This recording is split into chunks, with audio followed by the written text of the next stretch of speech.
There we go. That will be recorded. And for all of you to watch online later today or later as you want to review it and or pass it on. It's a big community. It's a big bunch of people who want to help each other learn more about Tableau.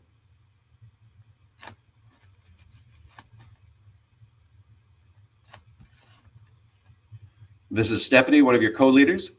She is coming from Plant Moran. Has got a lot of experience. She used to work with Cherry Creek Schools out there in Colorado and has been using Tableau for a long time. She makes it to a lot of concerts, but she also has a lot of clients to visit. And today she's visiting one of those clients during the same time that came up for this meeting. And then, of course, you've got me. My avatar, of course, is Cookie Monster. If you've seen this before, I do love cookies. I feel really great to work with some great colleagues here at my office to use Tableau. We started here in the school district in 2015. Now we're on to the cloud. Haven't looked back. I'm also coaching this season, not 5-on-5 now, but I coach here in Seattle, where you can also find a pastry map if you're a fan of donuts. You can look for that pastry map on my LinkedIn page. But if you also want to be a Tableau leader, looking for co-leads, we could have many more. And if you want, just reach out to us. No prior experience being a leader is necessary, just a love of the data fam, things that are Tableau. You don't have to be an experienced Tableau user either. We plan meetings. We meet about once a month. It doesn't take up too much of your time, about 2 to 3 hours a month. So feel free to reach out. The events we've got in addition to today coming up, we've got December, January, March. Of course, the May is going to be the Tableau conference, so we hope you enjoy and attend that. And then we'll be in June. We can add more as we get more people who say, hey, look, I've got this really neat thing I want to share. Some of the upcoming events are going to be around Tableau Prep, probably around Tableau Cloud now too. Some of those folks that are thinking about migrating there. We're also going to have some more beginning areas because we have a wide variety of users. We want to make sure people feel comfortable regardless of their experience or use using Tableau. And it is a big data fam. It's terrific. You can connect with people all around the world, literally all around the world, though I haven't connected with anybody in Antarctica. All the other continents I've got covered so far. And yeah, keep saying hello. Welcome from Illinois, welcome from Michigan. We've got folks from all over, and that they're all part of our data family here. And if you need help with things, we're here to help, as well as your Tableau sales folks. You can see here these links are ones that I'll drop in the chat here one by one. Let me just get organized here. You've got the Salesforce one here, which will get you to the analytics page. I'll drop that in the chat.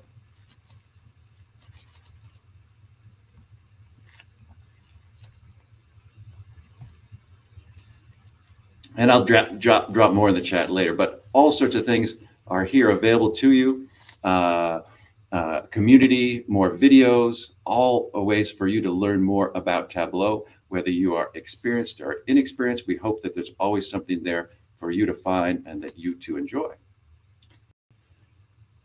It is a huge community. We have now lots of different forums, user groups, people all around the world using it. If you haven't yet joined, if you have access, I should say, if you have access to the Slack software, there's a large community on Slack that you can join and also learn from others, as well as just answer or ask and get questions answered to you. For you and us as K12 people, there's a whole bunch of places to go as you begin your journey in Tableau or continue your journey in Tableau from an early developer to a more advanced developer. Lots of opportunities, competitions, learning places. Some of these things, such as the forums where you can learn, data skills pledge, learning more from there, Tableau Public, which we'll explore in a minute. But in essence, we just want you to be able to learn, inspire, and grow.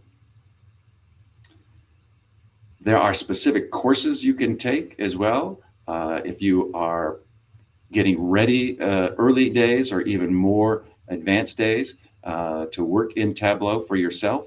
And these courses then can lead you to certifications in Tableau that you can get and put on your resume. And these certifications are now in what's called Trailhead Academy. You may have done certifications before, got your Tableau desktop certification or your server certification. These things still exist, but now they've moved to what's called Trailhead Academy. And you can see here, there are certain dates now. If your certification expires, want to make sure you get it updated again. Just make sure you've connected and logged in with a Tableau login into Trailhead Academy. As Tableau continues to integrate with Salesforce, a lot of these things you'll see are moving to a Salesforce platform. If you haven't yet gotten certification, here is what it costs in essence. And also, there's a lot of things online to help you prepare to get that certification. Videos, how-to guides, all sorts of things as you, depending on what kind of learner, more visual learner, or read from the text. There are a lot of different ways that you can learn to get your certification. And this is my favorite, talking about Tableau Public. Tableau Public has great inspirations, inspired me a lot on different vizzes of the day. And we're going to take a few of them today, look at a few of them. The Tableau Public has a lot of great things where you can practice. You can upload your data. You can download other people's visualizations and use them as a template for things that you want to explore how to do. You could use it for your own authoring for public displays. You can link it to your Tableau Public. A lot of schools use Tableau Public, their Tableau Public, to make their kind of demographic and other data as a public-facing element. Instead of trying to put it onto their own website, they just make a link to the Tableau Public website. Great way to do that. And vizzes of the day. Today is International Country Music Fans and International Country Music Day. Go ahead and in the chat, type your favorite country music band and let us know if you are, which viz is more your country music style. Are you more a radio listener? Are you looking for the roots? Addison Kelso, ballerina all day. Nice, on the radio. Terrific.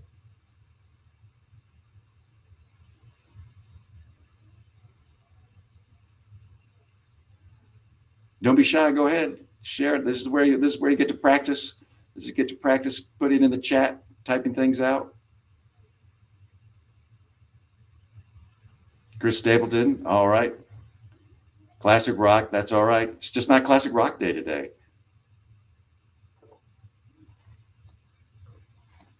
Gianna loves the 90s country rock. Oh, I love that too.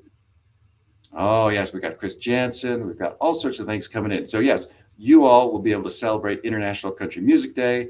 Sorry about the classic rock fans or the new wave fans. You have a different day.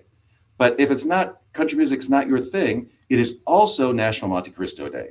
And so are you a fan of the Monte Cristo sandwich? Or are you more of a fan of the Monte Cristo book? Go ahead and let us know. Are you sandwich people? Are you book people? Both, says Carol. All right.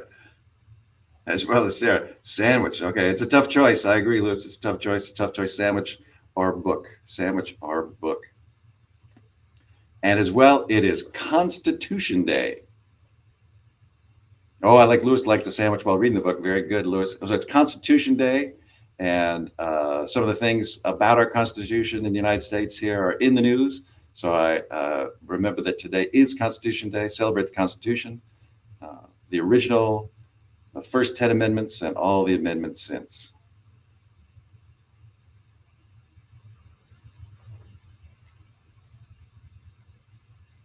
But today, you have the opportunity to have fabulous prizes. Here we go. Deona says the Smithsonian is now having a part of the Constitution on display starting today. Yes, terrific. So if you're in DC, head out that way and make sure you see that. But today we've got fabulous prizes for you just for being here. you have an opportunity to win up to $50 in the Tableau store. We'll be giving away a couple of gift cards today, so make sure you stay all the way through if you can for an opportunity to get those gift cards. And we'll have a nice, we've got the wheel here. Where's my wheel? Oh, I got to stop sharing there. We have our wonderful wheel of names here. That's how we're going to do it. We're going to add your names here. We'll spin the wheel, and that's how you'll know you're a winner.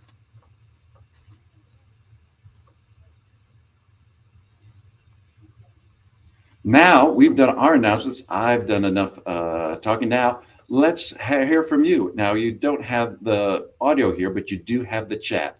We really want to hear what's going on in your world. Have you had a new job starting this year? Have you had some great successes with Tableau? Who cares? We do. So share it out. What's going on in your lives? I'll start by sharing. This past week, I got to go to the graduation ceremony of my niece in London. I'm very proud of her. She's a newly minted BA in archaeology, and she graduated from University College London.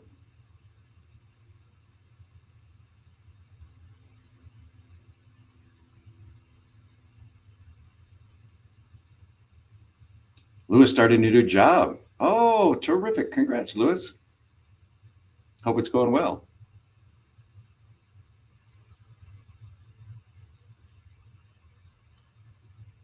Oh, and thanks for, yes, thank you. Congratulations to my niece. She's not watching today, but I'll share that information with her. Others have nice things to share. Your birthday coming up. Any September birthdays out there? Job opportunities for others?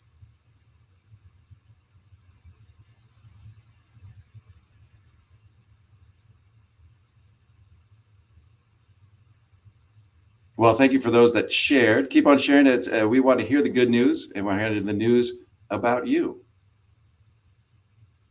And now the opportunity for the first cards here. Let me first grab all of the names. Actually, we're going to do this after. I'll come back to this.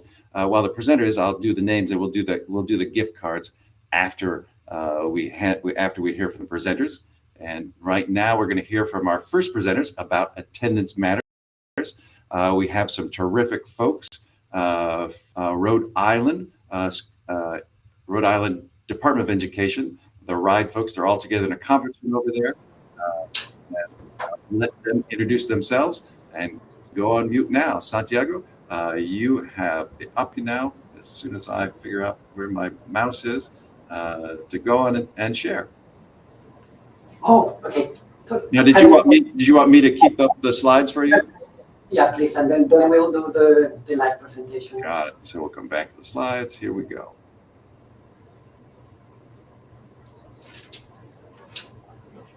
Right, thank you, David. Hello, everyone. My name is Santiago Guerrero. I'm a data analyst here at the Rhode Island Department of Education. I'm joined here by my colleagues, Peg Boda. She's a research specialist here in Rhode Island. She's been working on chronic absenteeism like I don't know, many years before it was cool.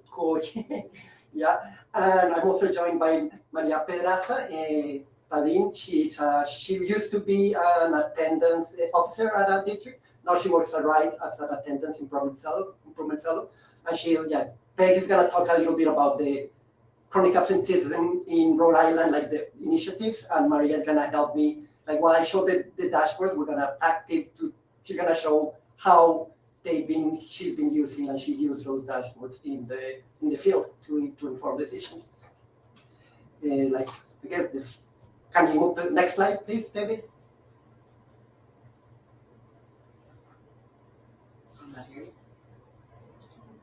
Oh. David?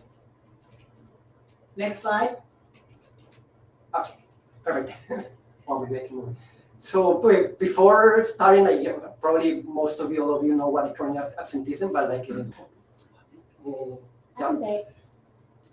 can say that in Rhode Island, as many other states, about 90% of the states define it the same way, which is that chronic absenteeism is the percentage of, is 10% or more of school days that the student missed, regardless of his excuse or inexcused during the school year. So typically, no more than 2 days should be for an excuse, or per month. 2 days per month should be not allowed. It should not be happening. So any student that incurs in more than 2 days a month of excuse or inexcused absent is considered to be chronically absent. And we can go to the next slide. Yeah, next slide, please. Next slide. So hi, I'm Peg. I just wanted to give you guys a little bit of the history of chronic absenteeism in Rhode Island, because it's, Santiago said it's really cool right now, but back in the day, really everybody was looking at truancy, right? They wanted to know who are the kids that are unexcused. So what we found in Rhode Island was that all of the suburbs would send in notes. We're going to go to France for a week, and nobody realized that chronic absenteeism was an issue back in the day. So in terms of Rhode Island, in 2008, we were even able to get daily attendance by developing in-house and automated data transfer, so that every night we were getting data from our district. So we wouldn't have been able to do all the work we're doing today had that automated data transfer not actually have been developed in-house. And then as early as 2011, only 6 states were even tracking chronic absenteeism, and Rhode Island was one of them, and we started to actually publish that every year. In 2014, for those of you, I don't know how familiar you guys are with the statewide longitudinal data system project and program that's run through the federal government, but we have longitudinal data systems grants, and we were able to develop a data system that connected K12 to post-secondary in the workforce, so that we were able to publish our first data story, which looked at the impact of chronic absenteeism in high school and how that impacted college persistence. So we were able to see very, very early on that chronic absenteeism was indeed an issue. Still, nobody really seemed to care. And then in 2015, the federal government started to say that chronic absenteeism mattered, and made sure and mandated that states actually included that in their accountability systems. The following year, we published another data story that looked at the impact of chronic absenteeism in kindergarten on all kinds of measures going into elementary and middle school. We're able to find out all the detrimental effects of chronic absenteeism. In 2017, again, in-house, we developed something known as the nudge tool. What this did was it was a free tool offered to school districts to allow them to identify early on students that were on track to be chronically absent, and they could actually send out either backpack letters or nudge parents via texts, kind of like the same thing that you'll see in, like, I don't know if you get the same electrical bills that we do that say, here's where your neighbors are and here's where you are. And it's not meant to shame them, but to try to encourage families to want to make sure that their kids go to school so that they have the same opportunities as everybody else. In 2019, we actually offered that tool to everybody in the state free of charge. Now it's used by a good 80% of all school districts and schools, if not more. And then 2020 hit and COVID hit. And then all of a sudden chronic absenteeism soared. Everybody started to realize how important chronic absenteeism was. And then all of a sudden Rhode Island was like, oh, look, this matters. As all of the other states are now saying it really, really matters. And we launched the Attendance Matters campaign. We could not have done, and Santiago's going to walk through a lot of these dashboards now, without Tableau. We wouldn't have been able to develop these, he wouldn't have been able to develop these amazing tools that are now literally spotlighted across the country. So I'll hand it back to Santiago. Thank you. Can you go to the next slide? And I think Maria can talk a little bit about this initiative. So, like Peg mentioned, in 2023, the campaign to reduce chronic absenteeism in Rhode Island was called Attendance Matter, and that was launched into a website. So it's linked in our Rhode Island Department of Education website, but it has its own website. We can go to the next slide. And in this website, there's a lot of resources for schools, for families, and one of those resources is the data. So how is Rhode supporting schools to address chronic absenteeism? As Peg mentioned, one of the ways is with the attendance nudge. That attendance nudge is not only allow access to principals, but other administrators within the district. And what it allows them is to see the data of chronic absenteeism, who are those students, and then nudge parents by either sending a letter, it can be print out, sending messages, right? The other one is that we publish interactive data tools, like you will see after this slide, which is like the real-time attendance leaderboard, a calendar heat map that we just started launched this year, and a community dashboard that details also what are the trends in the data. And lastly, but not more less important, is that we're establishing partnerships with municipal leaders, with LEAs and community partners that can to prioritize the address of student chronic absenteeism. So that means that we're developing professional development for LEAs to participate in creating those connections with the municipal leaders, politicians, and community stakeholders. And some of this professional development is like how to use some of these tools. How to use the data to be data driven. So can you move to the next slide, David, please? So yeah, so this is like, we have a lot of different dashboards that if you go to this website, you'll find them, and we'll guide you through some of the dashboards that we developed. But before going through the dashboard, I wanted to talk a little bit about the whole process of developing and some of the ideas that we had and some of the, how we informed the whole process. So first, like, this has been a very iterative process. When we first created like one historical dashboard that showed like the history of chronic absenteeism in Rhode Island. But then after we did that, there are like many different users start to have many different questions and many different things that they wanted to see. So we were like, the dashboard have been refined and new things have been added every year, because it's meant for different audiences. And how we do that is like there's different filters, ways to filter the data by not only by LEAs, by schools, by also by different demographics. But also, like, once you see the data, we use a lot of parameters so that the users can choose how they want the data displayed. We use a lot of color to highlight areas where the users have there's concern. In some of them, we use Tableau data stories, kind of to tell the story of attendance, like in different tabs, to guide the users of the dashboard into like a story. We try to use simple graphs. We use a lot of bar charts. In some cases we use calendars and maps, because we know people are familiar with seeing that. And like the hope is like all this data can guide decision making and policy, and at the end help reduce chronic absenteeism. The dashboards include some dashboards that are real-time data, so that with what Peg mentioned, like every day we get the data from the district, so districts can see like a very almost live data of attendance. Right now, the live data is not. I'll show you how it looked at the end of the year last year, because at this point, because the school just started, we haven't put the live data, because we still haven't figured out, like, a lot of this relies like on absence rates, and the schools haven't, like, the enrollment is changing. It's until October 1st when we have like a definite enrollment.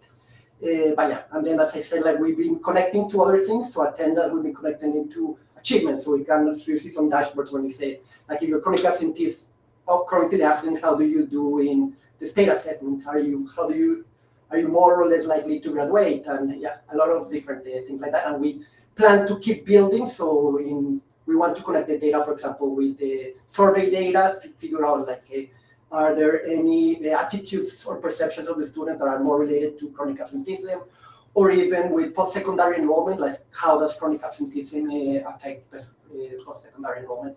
But yeah, that's some of the basics of the process of building this dashboard. But now I'm gonna guide you through some of them, and like Maria will like show you like how they've been used in the field. So yeah, so now I can share my screen. So all of these are data share. So all of them can be found in many different websites of Rhode, but for you, I think it's easier too, because this focus on attendance. So go to attendancemattersri.org, historical data. And one thing to note before moving is all of these dashboards are public, so all of them have some filters to mask small sizes so that it's not compromised, like privacy. So yeah, so the first one that I wanted to check is historical data. So this is the first one and kind of shows the history of chronic absenteeism, and it's built as a data story. Let me put it bigger so you can see.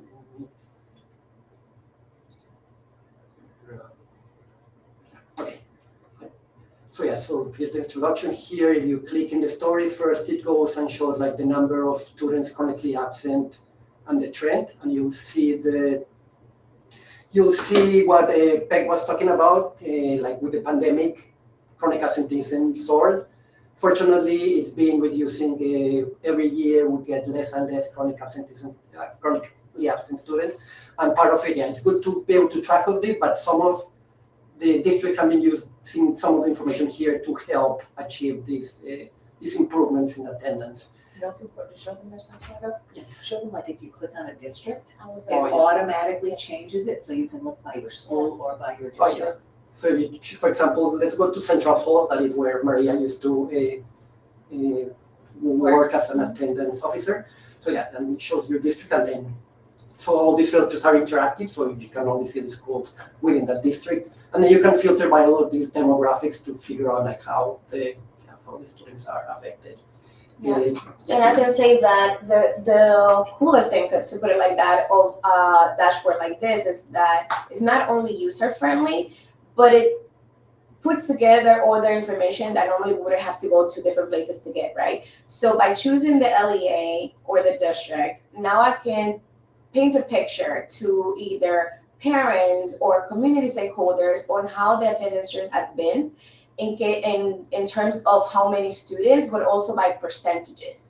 So why that is important, as many of you might know, is that when it shows to percentage, it might show maybe a 0.5, but it's important for people to understand how does that translate to humans, to people, right? How many students are affected.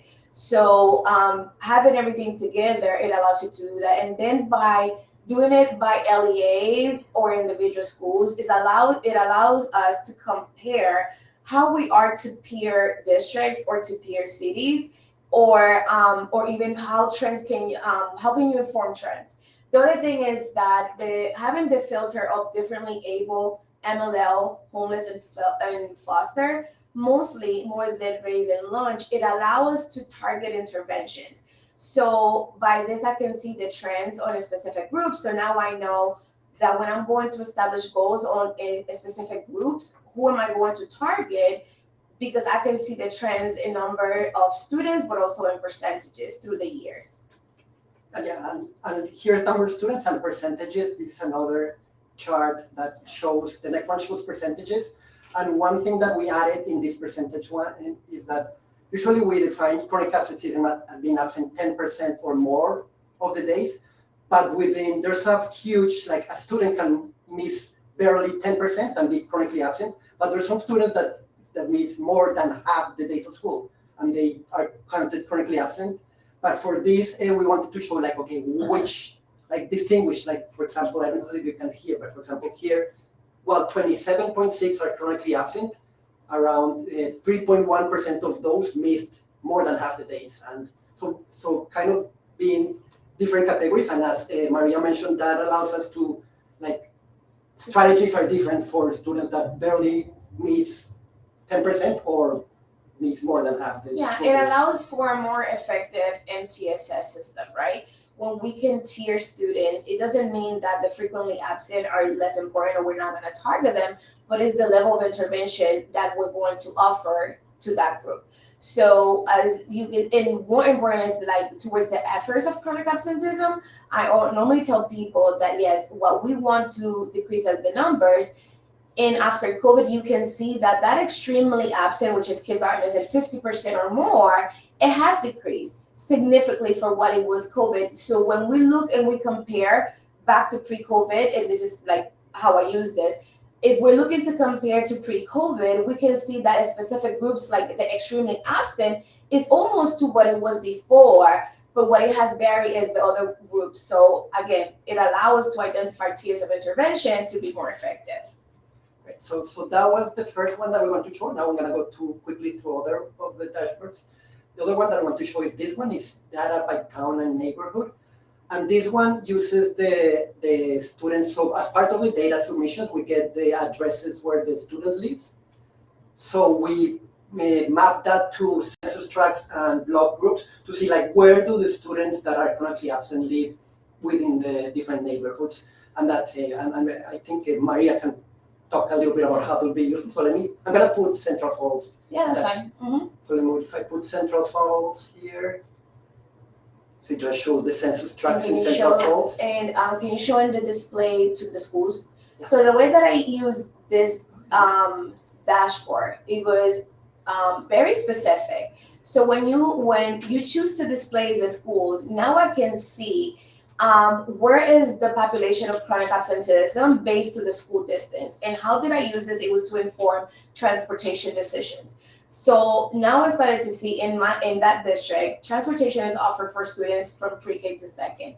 So the second grade. So this allowed me to see that the most majority of students are absent, chronically absent with 10% or more, are farther from the core of the schools. So that already makes me, I can assume that this is related to transportation and how far or the distance from the school to the kids are related.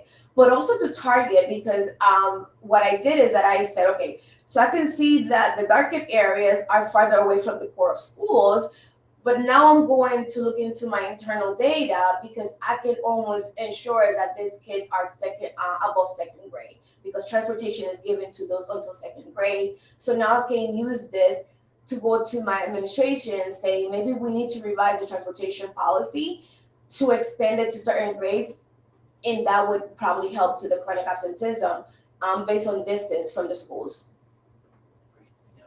Yeah, and there's different, as all the other dashboards, there you can filter by different characteristics, and also you can change here if you want to change the criteria to being chronically absent. So maybe you want to see where the students that are 50% more, and it'll show you that. So yeah, so this is the second one. Let's go to another one.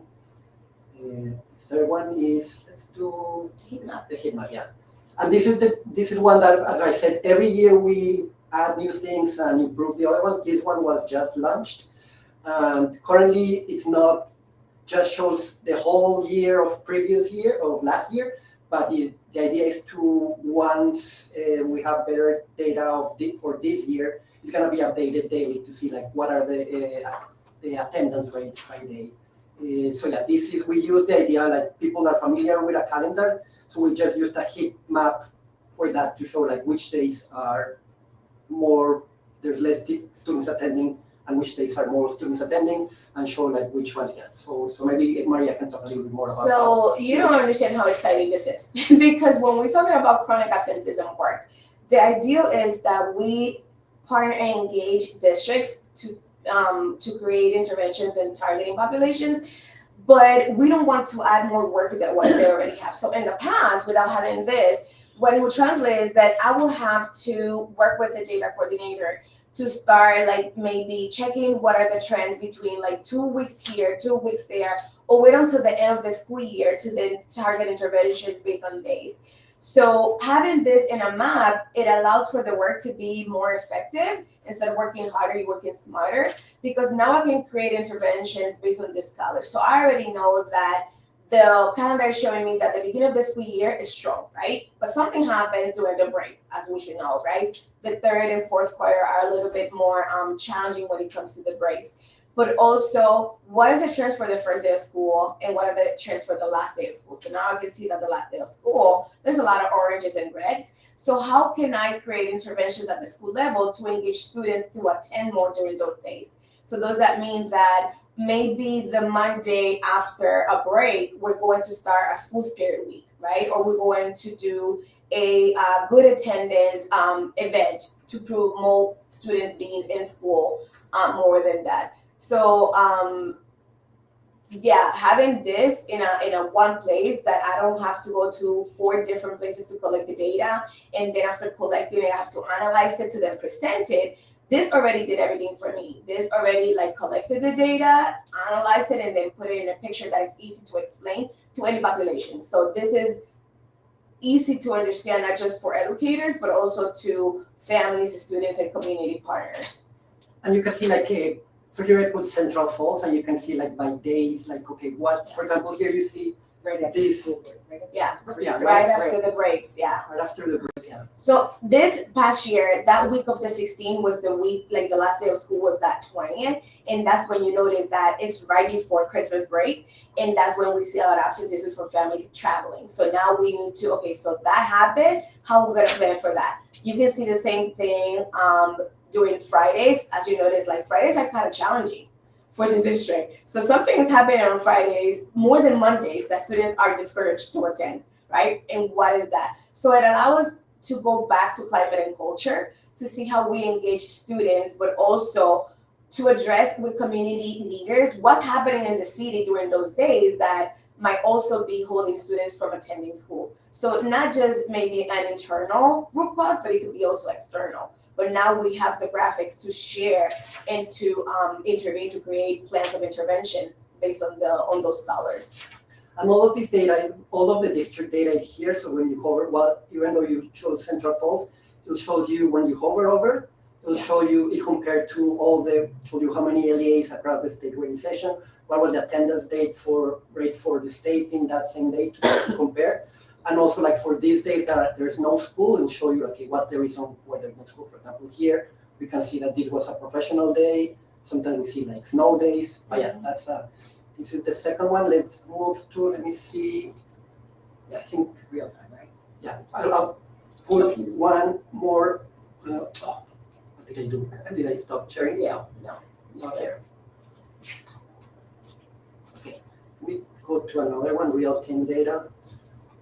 So this one, again, will be real-time data. Right now it's showing the whole year of last year. And it just shows in detail, like, okay, absences by school day and compares to the previous year. So it'll show like,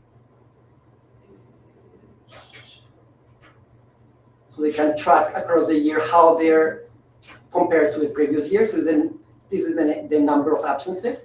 Let me do it by quarters, because I think it shows better how by quarters it was better. You can see an improvement and see in which quarters the attendance was better compared to the previous year.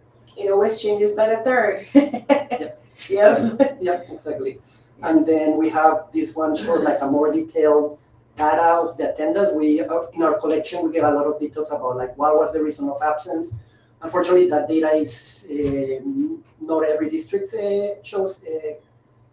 has the reason like this. The reason of absence they don't provide always why it is. So many times it just is a known reason. But here you can just see by day like not only absences by early dismissals and tardy, and see the trends. For example, here yesterday when we were preparing for this meeting, we saw like okay here's the day where there was more absences in the state, and we checked and it was like there was bad weather that day, so that was one of the reasons of that.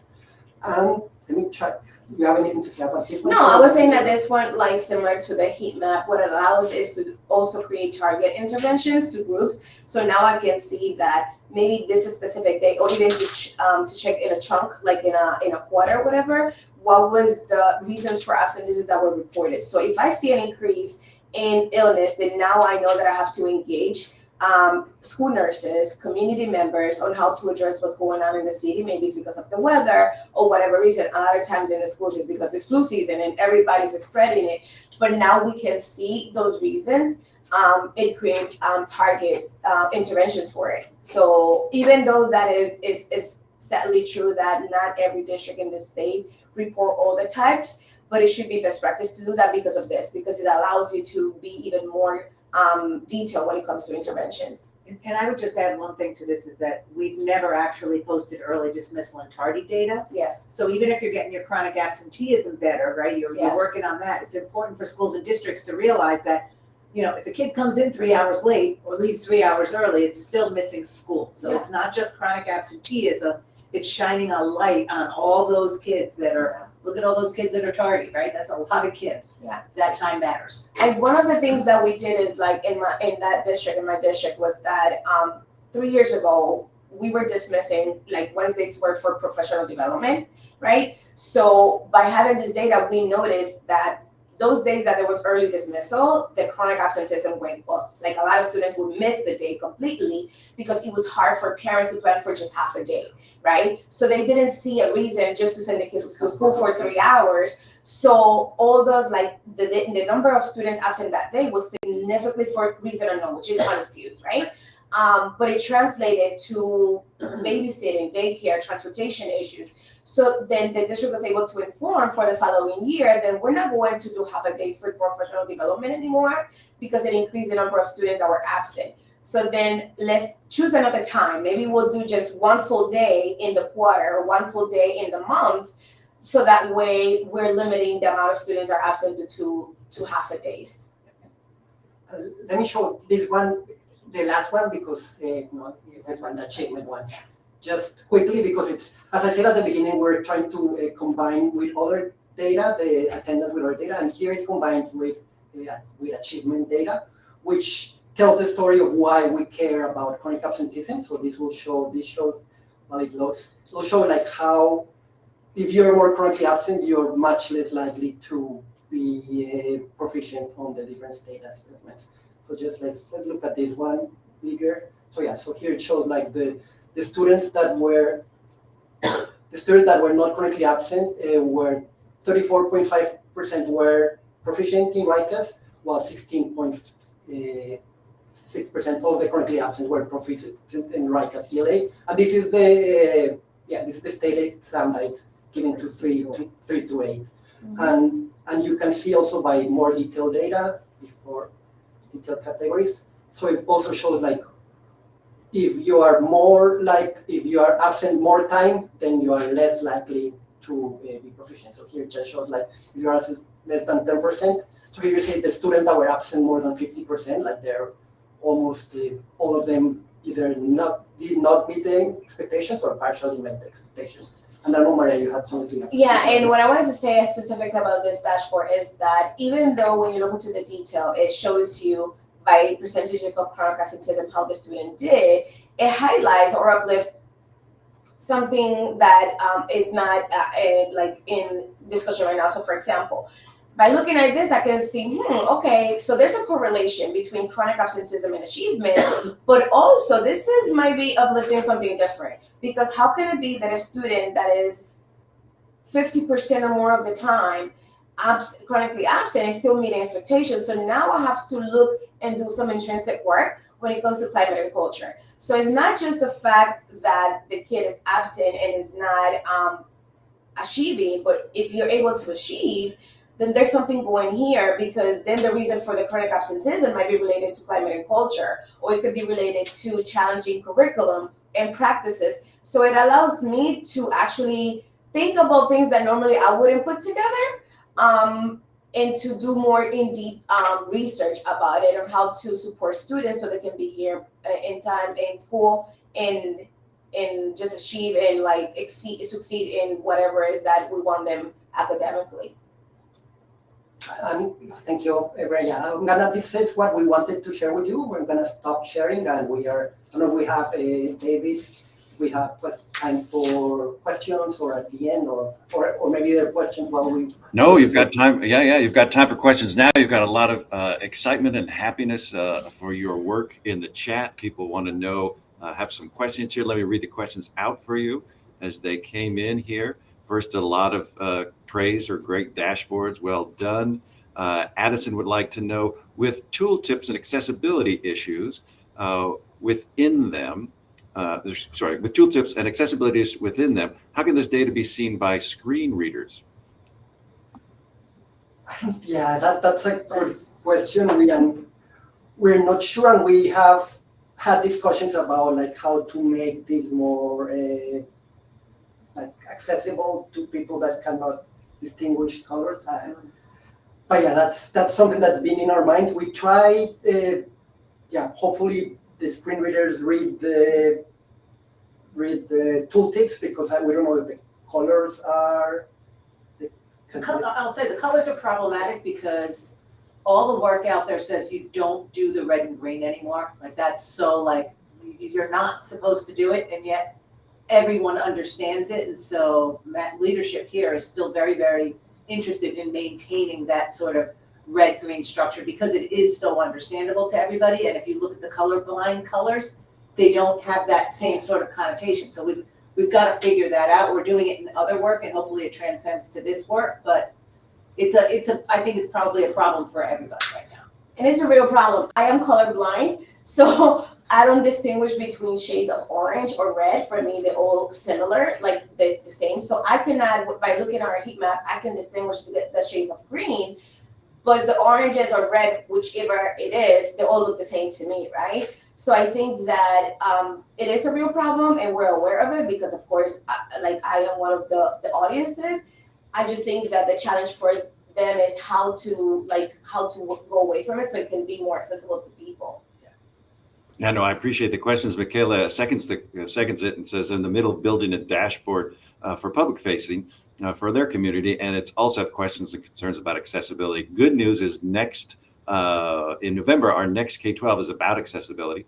We're going to have an expert from MIT on terms of how to help make more accessibility. There are some good resources on the Tableau website. As you alluded to, color blindness is a major one, and there are colorblind palettes. But of course, you do have to convince those above who commission your work to say, hey, this is really important. So I'm glad you're advocating for it. In terms of the tooltips, I don't remember off the top of my head. I have to look that up. But I know Tableau is trying to work on accessibility issues as well. For that, they're more accessible than they used to be, but definitely keep working on that for all of our audiences. Appreciate those questions. Great dashboard, says Ginny. Impressive works, says Jean-Juan. Would you share more about how automated data transmission was established in Rhode Island in 2008? Virginia's not even there yet in 2025. Oh my goodness. So we actually were able to develop it as part of the statewide longitudinal data systems grant. And we actually worked, I was not part of the original development of it, but I was here when it was developed. And it was literally developed in-house as a pipeline between our data warehouse and each of the LEA's student information systems. So they go and actually kind of put a plug in on the student information system at the LEA that allows it to just literally upload its data every single night to us in an automatic transfer. We have worked with, I believe, DC, because as part of the statewide longitudinal data system grant, all of our work is free. Like we develop it as part of a cooperative agreement. So if anyone more interested in information, I'm sure we would be happy to share how we did it and give any information to help them do it themselves. Yeah, and for the State Department folks out there using Tableau, it's a wonderful tool. We use it here in Washington. I'm not part of the State Department, but I know, and those longitudinal grants from the feds have been terrific, but there's a really great partnership, so kind of reach out. There's another part of the community, not just if they're not even using Tableau, it doesn't matter, reach out how that's impactful, because really, I mean, we're going to go to more compliments, but these are really great stuff. I love the maps. I love how you've designed it and gotten deep, and I really appreciate you sharing how you've done the interventions. So data is there, but it's useless unless you do something about it. Otherwise, it's just like nice to look at. But I'm really glad how you talked about interventions for the early learning childhood and the busing routes and all that sort of stuff. So I'm glad that's happening. Jonathan says, I can imagine others might want to replicate some of these dashboards because they're so beautiful. My editorial, because they're so beautiful. How shareable are the structures of these so that others might be able to benefit from this great work? And I add, for example, are these on Tableau Public so you could download them? I have to, because all of the, it's connected directly to our data system. So the underlying data is student level data, so it's not, we have it in our server, that will be in public. But let me think about that, like if there's something that I can change so that it's like maybe just an aggregate of fake data so I can share the structure that. And Santiago, you'd be willing to, if others want to reach out to you, you'd be okay with that? Yeah, perfect, yeah, be happy. And then also share, like, there's, as you know, like there's many YouTube videos where they can, I just look for how to make a heat map, a calendar heat map, and found a YouTube video of how to do it. I changed a little bit how they describe it because of the nature of my data, but yeah, like there's a lot of resources available to help for all of that. But yeah, if anyone's interested in any of these dashboards, just email me and I'll find a way to share something with fake data or with something that's shareable. Terrific. And then some more. Thank you, Cody and Ryan, for asking about accessibility in Tableau. And Cody comes in the chat and tells us Tableau has built-in accessibility capabilities for screen readers. Cody's in ed tech, and that was a key consideration for them using Tableau. And 25.3 has additional accessibility enhancements. So yes, if you have been using Tableau for a while, but you haven't been able to upgrade, as you upgrade, more and more enhancements get in. Ryan says AZ, Arizona's using Ed5 as well. But I do want to thank you very much. We're going to save time for the folks from AZ and Gilbert, and a round of applause again for you all in Rhode Island. Really appreciate all your great work. We're going to hand it over now to Peter in Arizona. Cross country, everybody go across the country, over to Peter, changing time zones. And take it away, Peter and team. Thanks. Hi, everybody. It's David earlier said it's the end of summer, but not quite here out in Arizona. We're still at a high of 99 today, which is relatively good for us. My name is Peter Bartanen. I'm the senior data analyst for our school district. I'm here with Michaela Fernandez, our data analyst, and Justine Ingram, who's our data strategist. And we're excited to share a little bit about us and some of the work that we've done, especially over the past couple of years. So a little bit about our district. We're located southeast of Phoenix, Arizona. We're a relatively large district, one of the largest in the state, with about 30,000 students and 26 elementary schools, 6 high schools, 5 junior highs, and a couple other specialty schools. And we serve students in parts of Gilbert proper, but also Mesa, Arizona, and Chandler, Arizona. So we're kind of spread out and get the opportunity to serve a lot of students. A little bit about our team.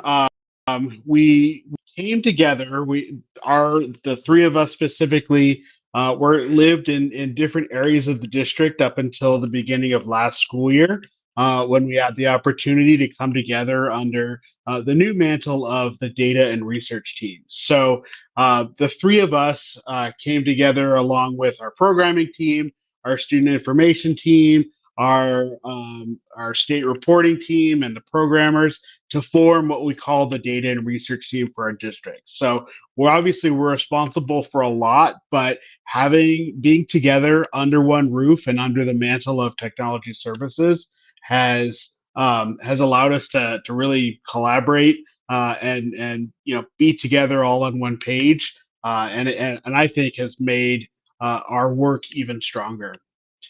As with any school district, we have a lot of systems, and a lot of our work is trying to bring together data from across different assessment platforms and curriculum platforms. We're an Infinite Campus district. Infinite Campus has been great for us. Our programmers have been able to build some custom things in Infinite Campus to support our Tableau implementations, and I'll talk about that a little bit later.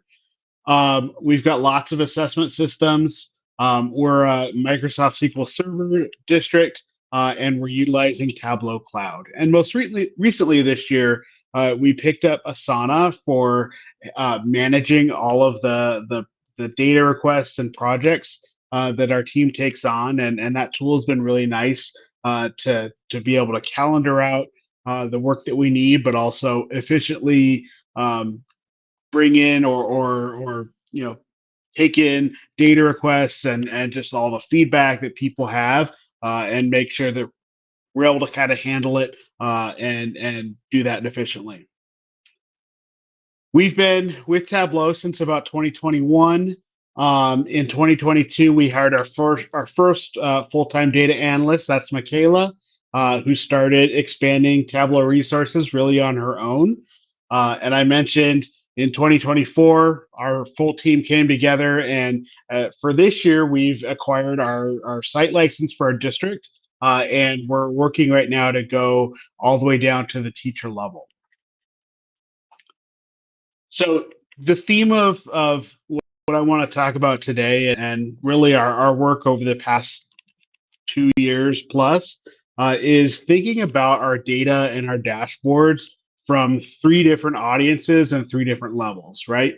It goes, it starts with what data do each of these groups need, but also gets really specific into what does security look like, right? How do I make sure that district level people are seeing what they're supposed to see and course level teachers are seeing what they're supposed to see, and everywhere in between. So that's been really both a challenge, but also we've found some really nice opportunities to give people the data they need while making sure that our data is secure.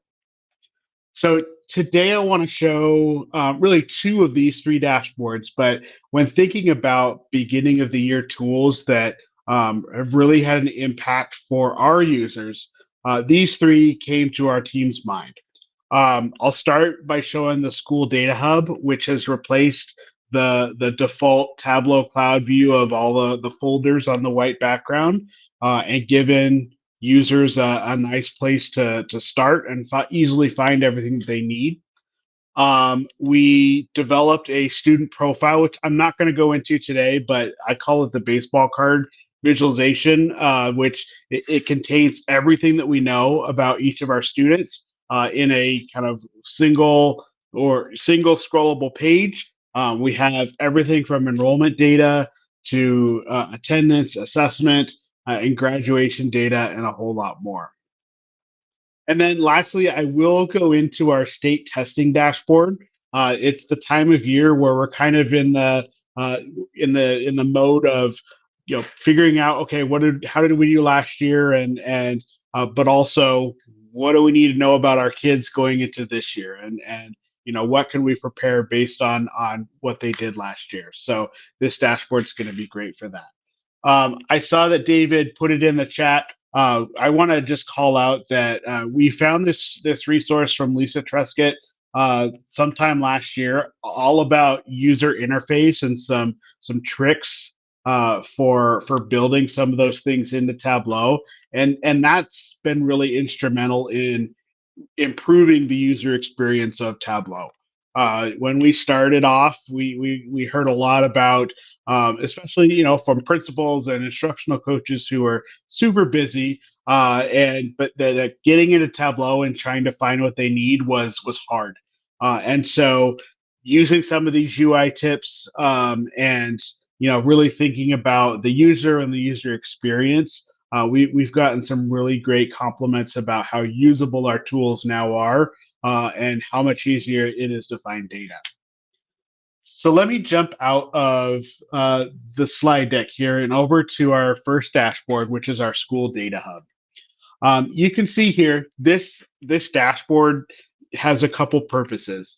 Its first purpose is to kind of show the 30,000 foot view of a school's data, right? And so the common things that we get asked, well, what's my enrollment looking like?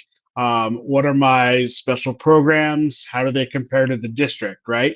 And so you can see here, we give them specific data about their school and how they compare to our district as a whole. We've got chronic absentee data in here, move on when reading, which is our third grade reading requirement. We've got attendance rates. We've got a way for them to look kind of overall at school discipline, as well as staff level data, their teacher absences overall, and then by day. The second purpose of this dashboard is to give people a easy way to find the data they're looking for. We ended up making this the default homepage for all of our Tableau users. So whichever user, from the superintendent all the way down to a coordinator or a principal or a coach, when they log into Tableau, this is what they see. So it's been really nice having a common place that we can just tell people, go to the hub, and you'll be able to find what you need. We built in these menus over here on the left-hand side, that have links that go out to specific dashboards that are most relevant to them.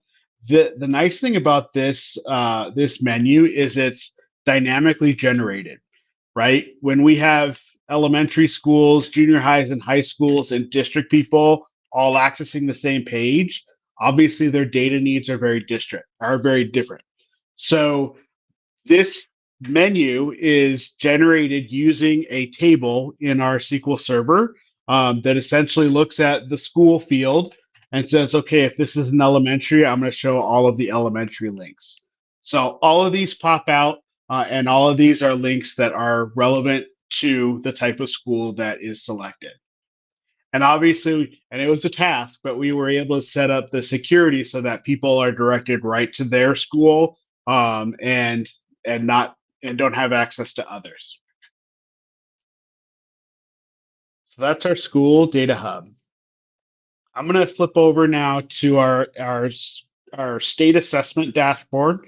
And this one, Michaela put a ton of work in on this one, and has gotten a ton of really good feedback.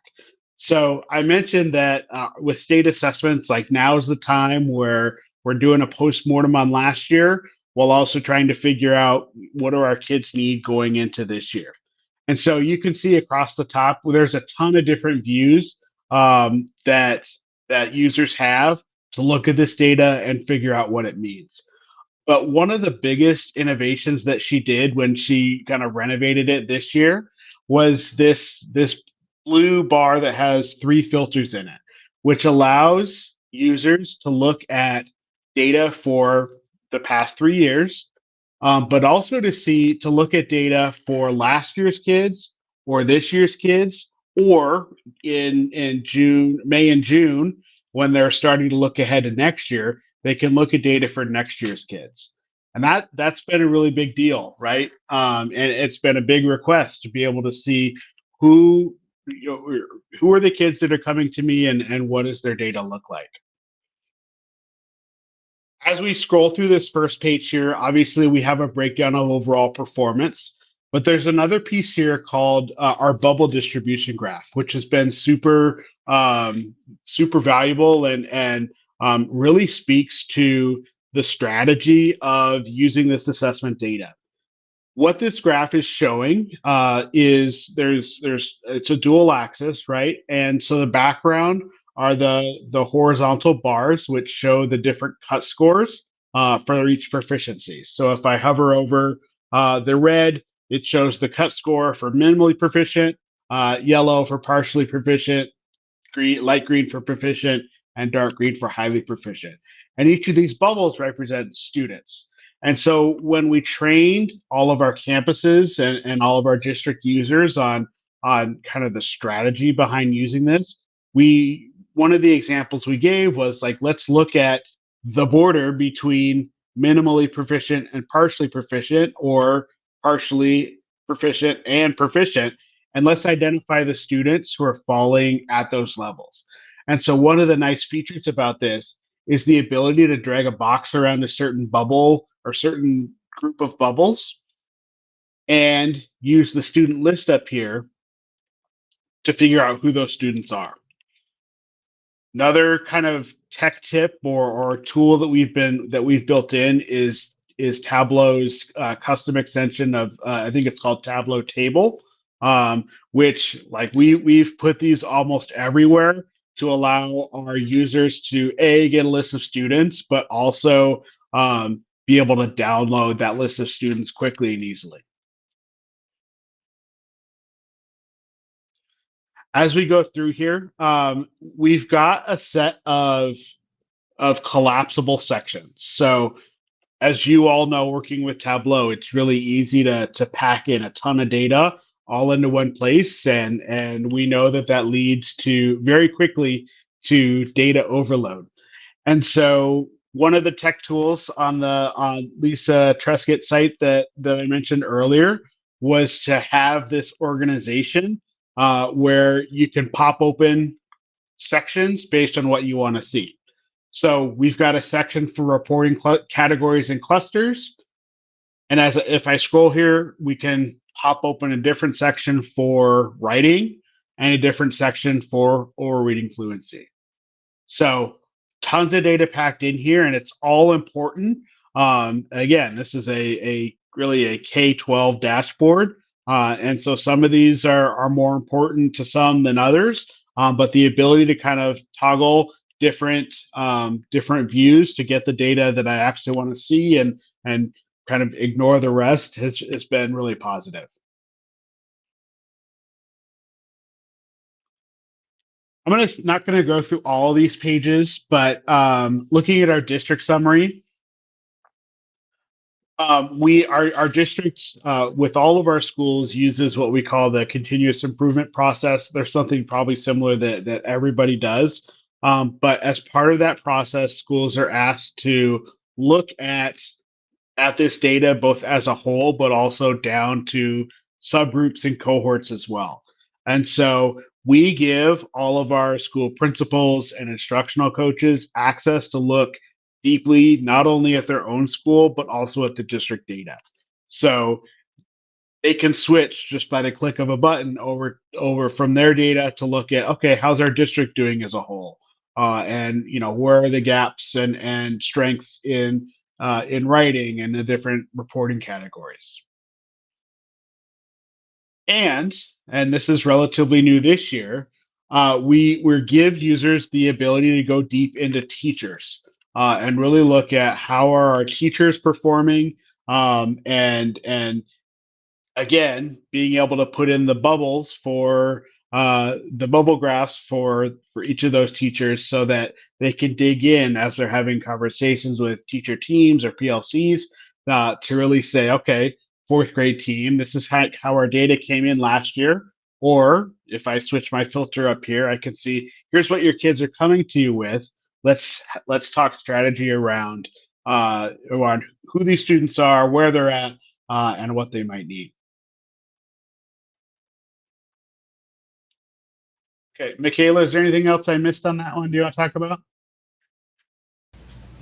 The only other thing I would add, specifically the upper portion here, when we look at our courses, we have a variety of different course offerings throughout our district. Now, this particular campus that's pulled up, not a real campus that we have, but they only offer on-level courses. Peter, if you want to switch that school to one of our other fake schools, let's go for Saguaro.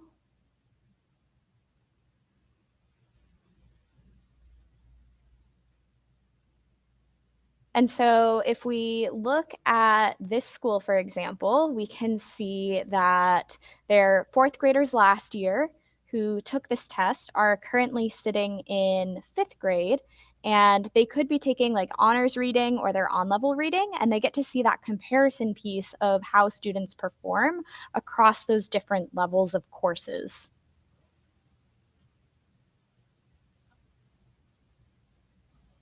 Absolutely, thanks.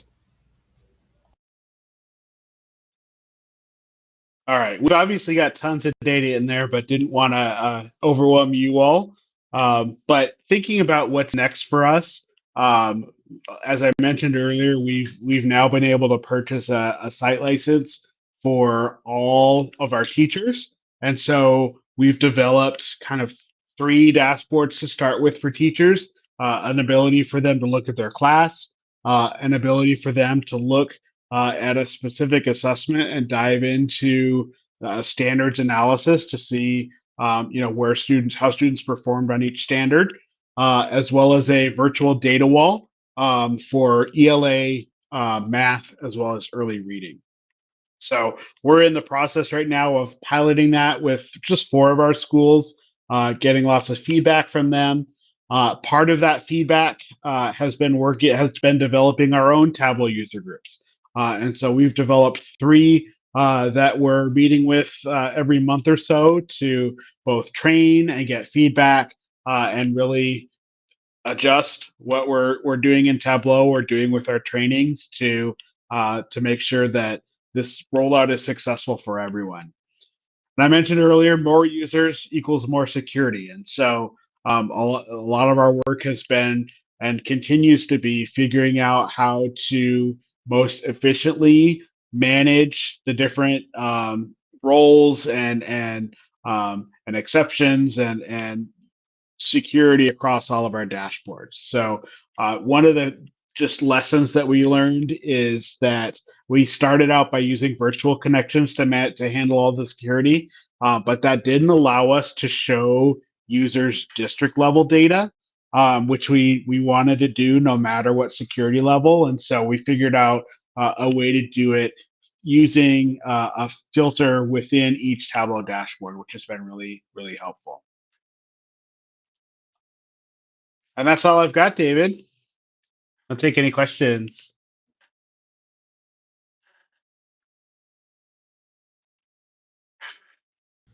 There we go. I got sticky keys. Oh, that's terrific. Thank you, Team Gilbert. That's really, really nice. So I have a question. People give people a chance to type in. I really like I wrote in the chat there, I really like the bubble on the bubble, students on the bubble. It's great to have that visibility for people. We also use that tool, not the bubble tool, but the tool to create a list of students automatically for folks.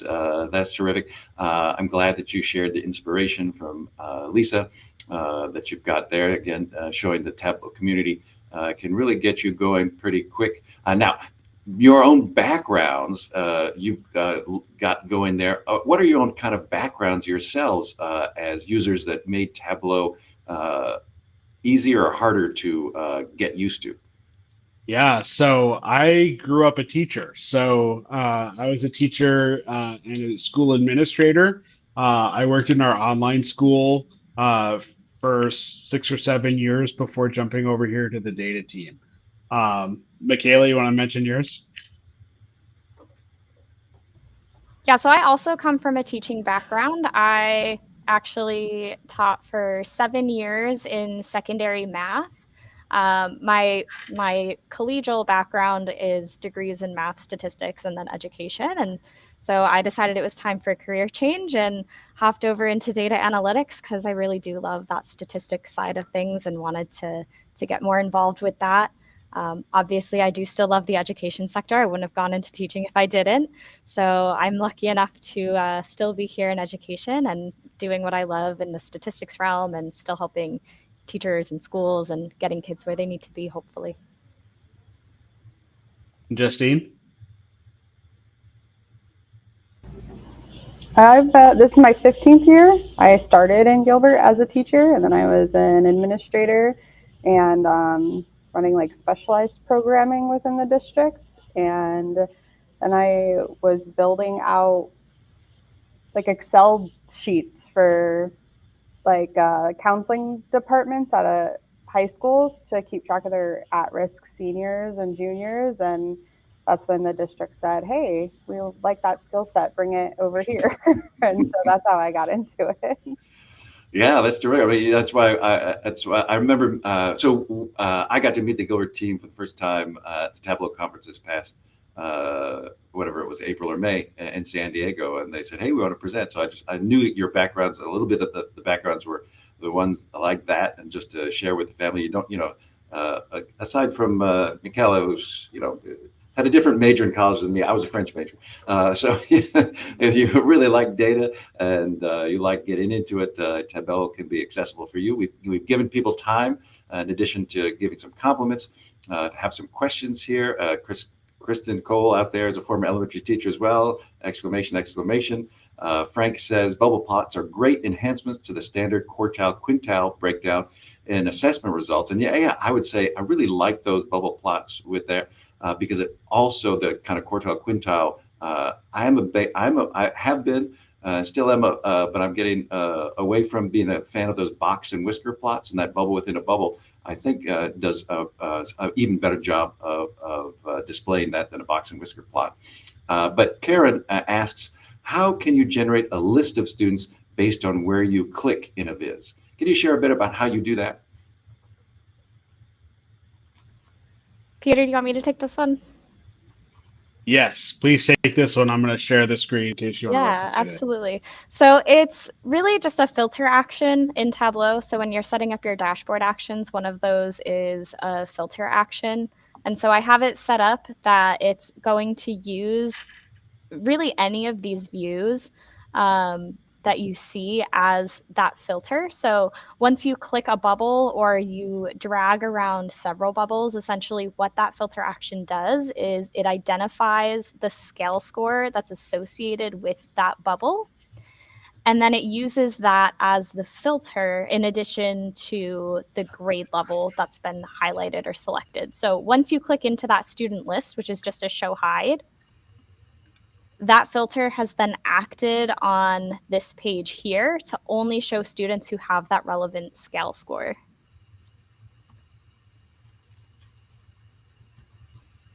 And I am just looking up now, copying and pasting the filter action link from the help section here. Those are also really good. I did the same for the, did I add it? Oh, no, I just Control V. There we go. I just did a V. There we go. For the filter actions, again, a lot of this stuff you can look up online, and it's great to see it live, to see what so appreciate you showing that so you can actually see what happens. And again, you seemed friendly back in April. Is it okay if people reach out to you directly? Absolutely. We'd love to partner with anybody and share tips and tricks. Okay. So let's see, where am I now? So I'm going to, let's see, we've got some Q&A question here. Bart in the Q&A said, so would you say that, would you say that you apply data security at the database level and not use Tableau security? So we started at the database level. We started by making a virtual, essentially setting up a virtual connection, and then made, for example, our students table part of that virtual connection, so that every time we reference a student, we go check that virtual connection to see whether the user has permission or not. But what we found when doing that was A, it was slow and cumbersome, at least for us. But B, if I only have access to that student, I can't get any summary level data for any other student. So if I work at Saguaro Elementary, for example, I can't see, okay, well, great, my school got 60% proficient. Well, how did the rest of the district do, or how did the other schools do? And so what we ended up doing for those instances, as well as our teacher dashboards, is I set it up within each project or within each workbook. So on each worksheet of a project, I've got a filter in there that says that essentially checks to see whether the user has access to the student. And by doing that, you can use forgetting the name of the sorry. You can use the bracketed, what's that called? Sorry. Anyway, the exclude or include level of detail. There you go. Yeah. Thank you. Thank you, Eddie. You can use the level of detail formula to essentially ignore that check and so calculate the summary data without limiting who you're technically allowed to access. Yeah, so great question on from that. Thanks for that question. A good explanation. There's some technical bits, but kind of drawing back, there's different ways to do security. You can do that row level security. You can have it from your Active Directories, but partly what we do. But we also use groups within Tableau to make sure that people who are part of different groups can see certain amounts of data on their own, or full data access for the full school. So there's lots of ways to set those up. And we also have in our dashboards a particular filter, so the filter uses the Tableau security as well. But depending on your own setup, will be helpful for you to figure it out. Reach out to those. You're an infinite campus, right? And you have a bunch of other stuff. So, and Raquel says use groups to set permissions as well. Yeah, we can talk about this. And Raquel also says is member of can be really helpful. So we use a combination. Member of, yeah, we use a combination. So like our district people and principals are in a single group that essentially has access to everything. But our teachers, for example, we have to be more specific. And so that's where we use is member of or this, or, so it's a pretty complicated formula to do that security. Yeah, and Bart says thank you he was the one that asked the question. Thank you, Bart. So now I promised gift cards, and I think I finally figured it out. So we're going to get to the exciting part here, where we want to thank again all the great presenters here. Thank you, the team from Gilbert. Thank you, the team from Rhode Island. We got coast to coast here. Wonderful. And now get yourselves ready, and we will see how I do sharing my screen again. And getting things set up. I think I got it all set up here. We got to get to the right spot. Where am I set up? Oh yeah, here I'm set up here. Okay, so this was the filter actions. I got you there, but now we have in this place also the wheel of names. So we've got 2 to hand out here. We've got 2 to hand out. So I've just got to adjust my screen, don't adjust yours. We love data, and let's see who gets that first $50 gift card. Round and round and round she goes. Where she stops, we're about to know that the first winner is Stephen gets in there. Hooray, Stephen. So Stephen, we'll make sure that you get one of the cards. Reach out to me. I'll put my email address in the chat at the end. So Stephen, we've got you in there, but Stephen, you can't win twice. So we're going to remove you for a moment, and we're going to spin for the second gift card. Thank you for staying all the way around. And we have got, oh, yes, and it's Catherine. No, wait. Oh my gosh. So I thought I was wrong. So Jameis gets it this time. Sorry, it looked so close, but that was a really close one. So Jameis, sorry, Catherine, but hope you all come back for the next time. We've got Catherine there, and we are now ready for any other questions or compliments that you have before we go. We've got thank yous. We've got happiness.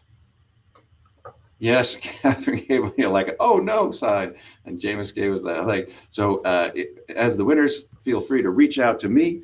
We are glad that you're here. Let me get to my name here.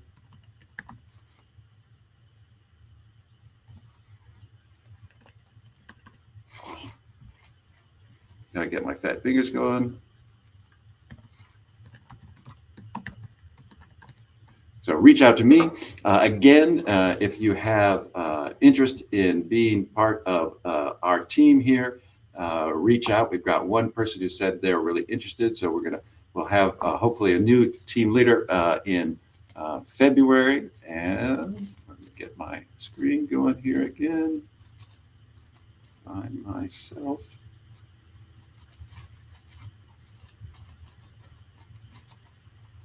Get to here. Get to here. Hard to do it by myself sometimes. So many screens.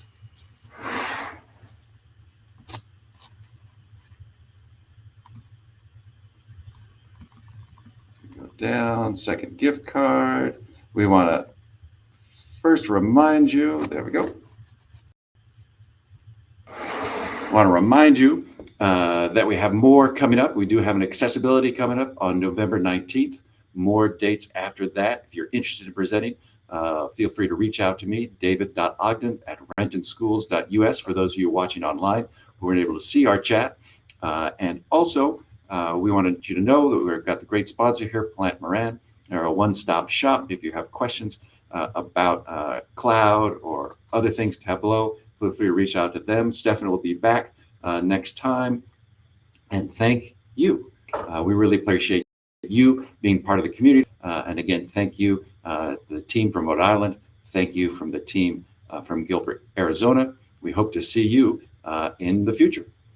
This stops the recording, but if you have other questions and you want to stay online, we've got lots of thanks coming through here. Feel free to ask.